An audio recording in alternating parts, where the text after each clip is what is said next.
So I guess walk me through last week and when you put two and two together and everything. Well, actually, I knew he was when he was named cardinal, was really the last time I had communication with him by email. So, I mean, I knew he was a cardinal. And he was a very serious student. He was a good student. But you don't think of your students becoming pope, you know. So when I know his name was mentioned, but there also was a lot of talk, it'll never be an American. Because, you know, the world thinks America has too much power, you know. But he had a magnificent vitae. You know, some of the Catholic press really put out, you know, some things. I mean, he's got a perfect, in a certain sense, resume for the job, but you don't think about that. You know, you think, well, is he the right age? Does he have the right experience and things like that? And he had a very varied and interesting experience. But I remember thinking, it was when the cardinal came out and began to announce that we have a pope. I mean, we have a pope. But then when he said Roberto, Franciscus, and then when he came up, I was overwhelmed by an emotion I can't even describe. I mean, it didn't seem real. I mean, I taught the Pope how to understand the Bible. You don't figure that's going to be part of your life. It sounds so strange, you know, but I did, you know. So those are my emotions, which I can't even articulate, because I don't know what emotion it is. Just overwhelmed, you know. So I don't know what else to say. So walk me through. I mean, so 1978, it was his first year. That was his first year, right? Well, he had an Augustinian training before that. He went to high school with the Augustinians, and then when he went into the novitiate, and then he had undergraduate, you know, down at Villanova. And the Augustinians are one of about 25 religious communities of men in those years. I think our highest were 27 different communities sent their men to CTU, which is Catholic Theological Union. And it's called a union because in that time, several communities closed their own seminaries and became a corporate entity, and that's what the Union of Catholic Theological Union is. It's a corporate union of communities. And the Augustinians was a large group. They were not a small group. It wasn't the largest group, but, you know, they were not a small group. So, you know, they sent their men to us in Chicago. And, you know, that's how I had contact with him. I had him for the introduction to the Old Testament his first year, which was 78, 79. Academic is always doing it, you know, because we start in the middle of the year. And then I also had him in Pentateuch, which is the first 5 books of the Bible, the Torah in Hebrew, but the Pentateuch. I had him in 80. I can't remember if I had him for theological reflection, but I did theological reflection in the other classes. Theological reflection, I always say it teaches them how to think theologically. You know, not just what does it say. Anybody can read. What does it mean? That's the issue. And what does it mean for our life today? That's where but I can't remember, and I don't have a class list for that. However, as a young nun, when I was teaching grade school, I always wanted to remember who my students were. I didn't want to forget them. And so I kept their class picture. When I went down to CTU, we would get a sheet of paper with the names, a class list of who's going to be in your class. And I always use that for my grade list, you know, and in that, not just the final grade, but, you know, did they write the paper? Was it on time? Did they have to do it over? What was their test score? And, you know, all of those. And I've never thrown those sheets away. So I have a pack of sheets this big. I have a record, the original record of every single grade I ever gave in those 45 years. So when I tell you he was a good student, I've got evidence to show you that, which I'm not going to, of course. You know, there's an ethical issue about showing the grades of somebody else without their permission. But he was a very good student. He was an A student, and he was always on time. You know, which means he's reliable, a quiet person, not, you know, a withdrawn. But I mean, chances are he's not going to slap you on the back and say, how are you doing? Unless maybe you're a relative. Maybe he does that to his relatives, I don't know. But I never see him acting that way. Also at CTU, as I said, most of our students were candidates for ordination, members of religious communities of men. There were some, but we also had some lay people. Now it's almost just the opposite. There's a larger group of lay people studying theology than there is religious men. But in many cases, that was the primary community. And by that I meant you studied together, and we're talking about students, faculty, and staff. There was a wonderful sense of community. So you studied together, you prayed together many times. They prayed in their respective houses, but also there were times when the whole school prayed together, and you celebrated together. We had parties together, and so that, I mean, there was really a good sense of community in those years, and he was part of it. And if he wasn't, I would have remembered. You know, you remember the ones who don't participate. And sometimes you remember the ones who slap you on the back, you know. But if he didn't, and he did, you know, he's a very gracious. He was a very gracious young man. So you taught there for 45 years? Yeah. Okay, and how? It takes him 4 years Right, to get the degree. At what point in your career did he come through? Was it obviously the beginning of your? I had experience teaching in grade school before that. I had about 10 years. The school was 10 years old. It was a new school as well. And I was in my 30s. I'd have to, you know, figure, but I was, you know, 30s or maybe just at the end of my 30s when I taught there. Okay. When I started teaching there. Yeah. Right.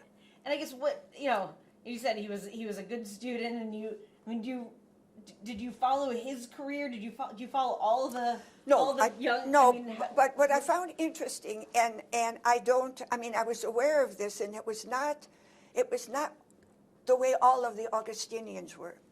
Augustinians are not primarily a missionary community. They have missions, but they're not like Maryknoll. Maryknoll was founded to do mission in another country, or SVD, which is Divine Word. They are, you know, that's what their charism is. Augustinians were not like that. They had missions, okay? And he went to the missions, right, you know, after ordination. I don't know any other Augustinian. Now, that's not to say they didn't, but from his class and those classes of Augustinians that I had, I don't remember anybody else going. I remember them going to parishes within the United States, you know, and then people would come home, and they always come home for ordinations, and I always went to ordinations, so I would see the students there. But he wasn't there. He was in Peru, and I don't know if he asked to go to Peru. In some communities, you know, you're not sent to Peru. You ask to go, and then they take, find out whether or not you're prepared to go appropriately. So, if you belong to a missionary community, by your own choice, what you're saying is, tell me where to go. So I don't know that, but I remember him coming to the ordinations of, you know, other Augustinians. The last time I saw him was at an ordination. It was probably about 10 years ago. It was the ordination of one young man, Augustinian, and it was at an Augustinian church in Chicago. And I forget the name of the church because parishes are so changing now, and you forget, you know, is Rita still alive, or, you know? And at the end of the Mass, everybody goes, you know, out the middle aisle and goes out and shake hands and so on. And I just didn't want to face the crowd, you know. So I made my way to the side aisle to go out that way. And coming down the side aisle are the three men. The first one is the brand new priest, big smile, Richie, delightful man, you know, and I gave him a big hug and he hugged me back. Behind him was Tony, who is the pastor, another Augustinian, former student of mine, gave him a big hug. And behind him is the ordaining bishop, Bob Prevost, former student of mine, and I gave him a big hug. So I thought that's 3 generations, you know, of Augustinians that I had in school. And I remember seeing him, and I hadn't seen him in years, you know. But I mean, he didn't withdraw, you know. I mean, he gave me a hug, you know, and it was a warm embrace, all 3 of them, you know. So that was the last time that I saw him. But then I communicated with him by email when he became cardinal. And I didn't say, "Dear Bob," I just said, "Surprise." And I said, how do you talk to somebody who's made a cardinal? What do you say? What do you call him? I said that to him, you know. And then I told him something. I said, "I'm not going to congratulate you because you weren't running a race." You know, I said, "But I want to thank you. You know, I want to thank you for the kind of ministry that brought you to the attention of the Holy Father."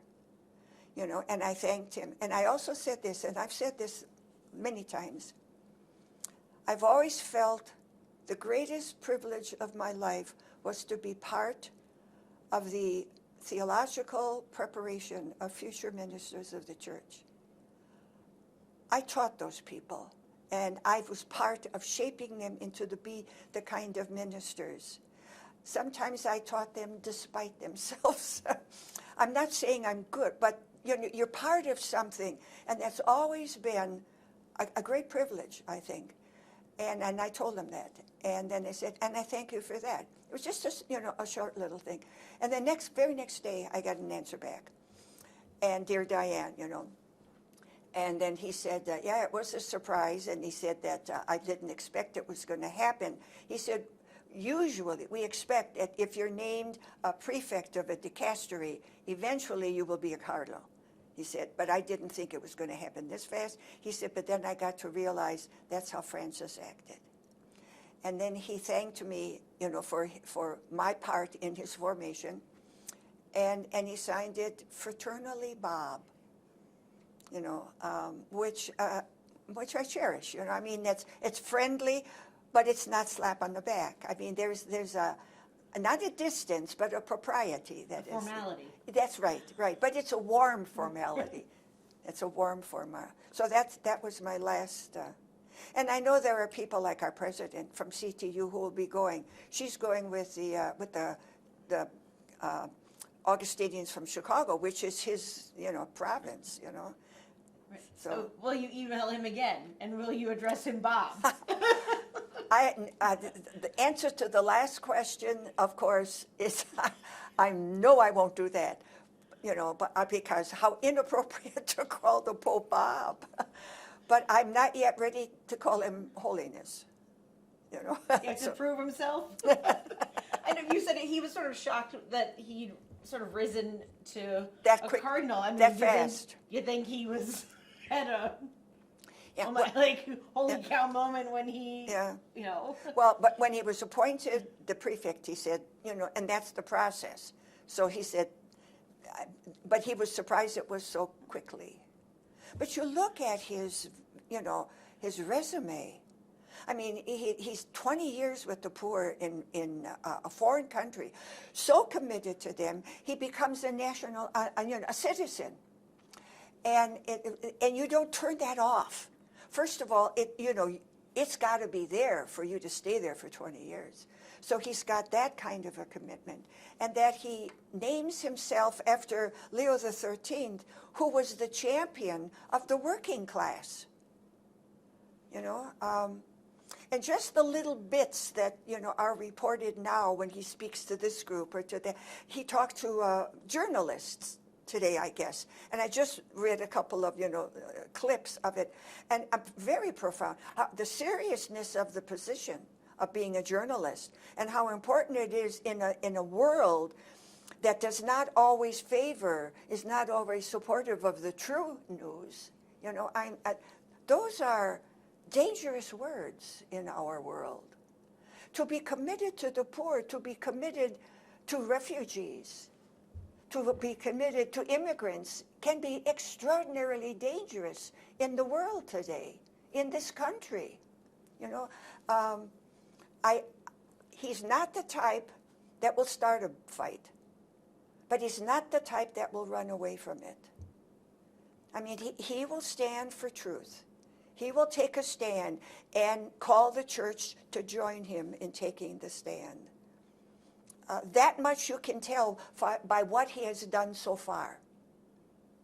Is he, I guess, of all the students you had over your 45 years, is he the one that he would have won the superlative most likely to become the Holy Father? Or is it, No.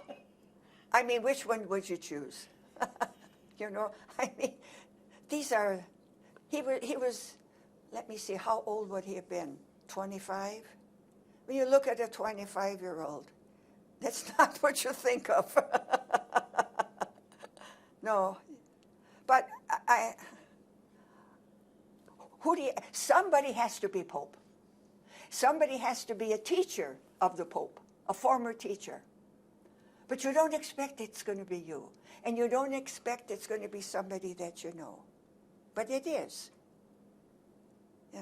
I'll tell you the one that I think to myself, what must it be for somebody to talk about my kid brother, the Pope? That's what his brothers say, my kid brother, the Pope. Well, they said that they used to play Mass. Exactly. There was one brother that talked about the Necco wafers. He said, I don't mean to be disrespectful. We'd get a package of the Necco wafers. I used to play Mass. So did I.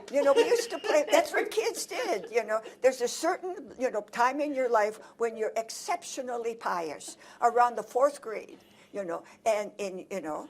I had a little altar with a bulb in it, and so you plug it in and the altar lights up, and I would play Mass. And I've never wanted to be a priest, but you play Mass, just like you play guns as well, cowboys and Indians. Anyway, I guess what is there something you hope he will do? I mean, I know we talked about no one ever thought that they would see an American Pope. I mean, how significant do you think that is, and as he moves forward to lead Catholics around the world, what do you hope to see? It's significant for this country in that no one will ever be able to say, as has been said about Francis, he does not understand what it's, the Catholic Church in America. Nobody can say that again because he understands the Catholic Church in America. I was asked by someone, how do you think he's going to make an impact in the United States? And my response to that is, his responsibility is bigger than the United States. I doubt whether he would ever single out the United States for anything special. Maybe in his heart, that's his country. But he realizes his heart's got to be bigger. So the issue is, again, when you talk about what I mentioned before, which he has already pointed out, the poor, the migrants, the dispossessed, that's the United States, but it's not just the United States. It's almost the whole world. You've got these people, transmigration of nations. We are at what's referred to by some people as an axial age where everything is changing, So he talks about everybody. It will be specific to the United States when he's dealing with the United States, and specific, to the Philippines when he's dealing with them, or in that area, or people with the same issues. Again, I want to say that, this is an extraordinarily, because of his vitae, this is a man who is genuinely committed to serving others. And obviously on top of it, one of the things he said was, we got to do something about AI. Whoever thinks a pope is going to do something, with a rosary in his hand, that we can understand. But somebody who's going to make sure that the church is, involved in AI and the ethics about it. Now, that's pretty contemporary. So that's how I see him, dealing with the real issues and singling out when it's appropriate.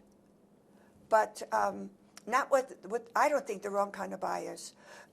I don't know, you didn't see Francis do much that was specifically Argentinian either, I mean, they are responsible for the whole world, their church in the whole world. So that's how I would say that. Yeah. What am I looking for? Whatever happens, He has already been criticized because he has not made any strong statements about women's ordination. Well, that's like, I mean, that's the end of a line when you talk about women's ordination. You don't start there. That's where you end up. And if I'm not mistaken, the first Mass he celebrated after his election, there was a woman who did one of the readings. Well, he involved women. Well, but he didn't involve women like a priest, and so they were criticizing. He wasn't strong enough supporting women's ordination. Before he deals anything with women's ordination, he has to deal with women being involved in administrative positions in the church. And Francis took care of that by appointing women. He started it. I can see where he would, Leo would continue that. And he's young enough, he's going to have a long enough reign, if you will, or ministry. It'll come up, and it'll come up harshly, because it carries with it harsh feelings. People who feel that they have been denied their ability or their opportunity to respond to a call they feel they got from God. That gets very harsh. And so it's not going to be an easy fight, I wouldn't be surprised if he didn't get involved.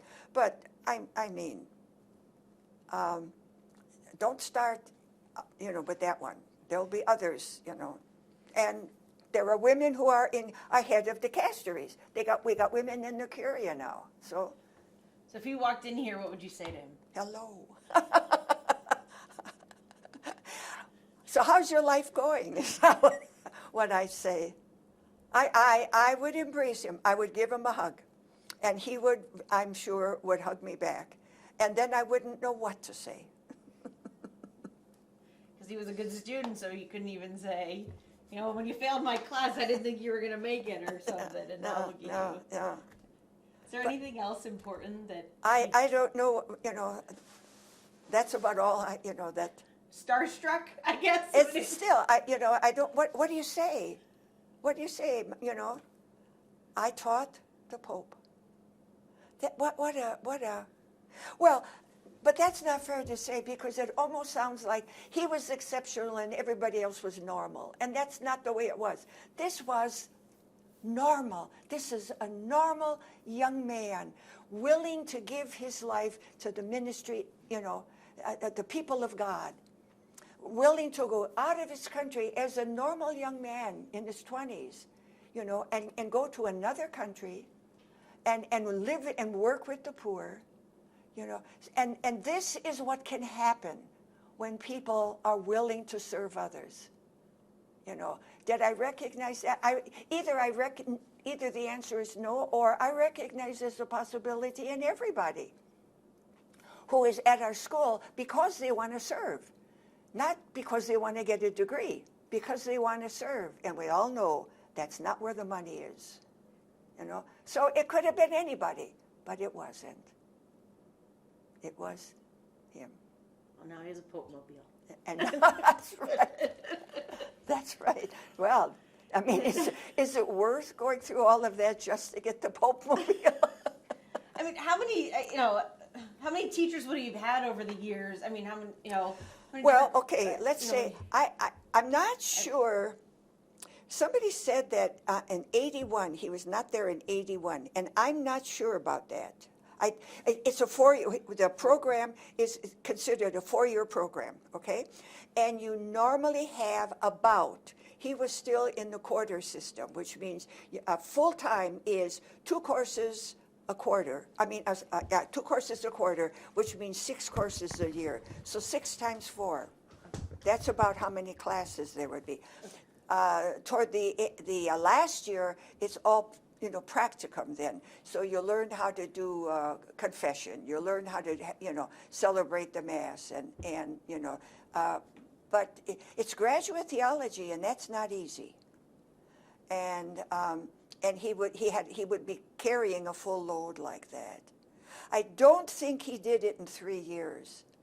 I would be surprised, you know, and not because he couldn't. It's just that they didn't. They didn't, right. Yeah. So that's the way it was. And so are you retired now? Well, sort of. I don't. I guess I know you probably never retired. Yeah, right? I'm not contracted with CTU anymore. Okay. But I give workshops and retreats, and I finished a project. The New American Bible is revising, you know, its introductory essays, and I did the section on the wisdom tradition, and so they want us, you know, to revise it and so on, and so I'm doing, you know, that kind of work. Yeah. But I moved here because CTU, I was living, the last years that I was in Chicago, I was living in CTU housing, in the old building, and right across the street from the new building now.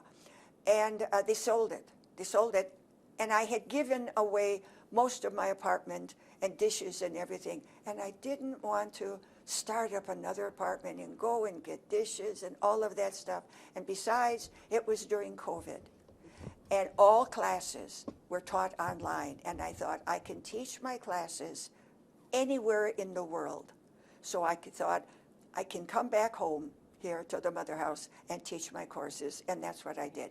I finished teaching the courses for the first couple of years that I was here, and then I did again. You know, my last course was again theological reflection, and so now if I would teach anything, it's part time. Okay. You know, it's piecemeal where, you know, do something in the summer, you know, and here's the contract, you know, or do something in the spring and here's the contract. Yeah.